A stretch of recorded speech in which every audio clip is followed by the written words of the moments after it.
Hello friends, இன்றைக்கி நம்ம வழக்கம் போல் மீன் பிடிக்க வந்துட்டோம். நம்ம மீன் பிடிக்க வந்த இடம் இதுதான். பாருங்கள் எப்படி இருக்குன்னு. சுற்றி எங்கே பார்த்தாலும் தண்ணி தான் இருக்கும். இந்த ஆற்றுலேருந்து வர தண்ணி தான் கடலில் வந்து சேரும். இப்போ நம்ம கண்ணு கட்டின தூரத்தில் தான் கடல் இருக்குது. பாருங்கள், இன்றைக்கி நம்மளுக்கு ஒரு புது விதமான மீன் மாட்டிருக்கு. அந்த மீன் இது தான்.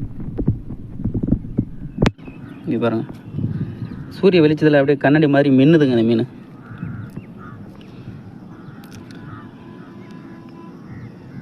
எப்படி இருக்கு பாருங்க.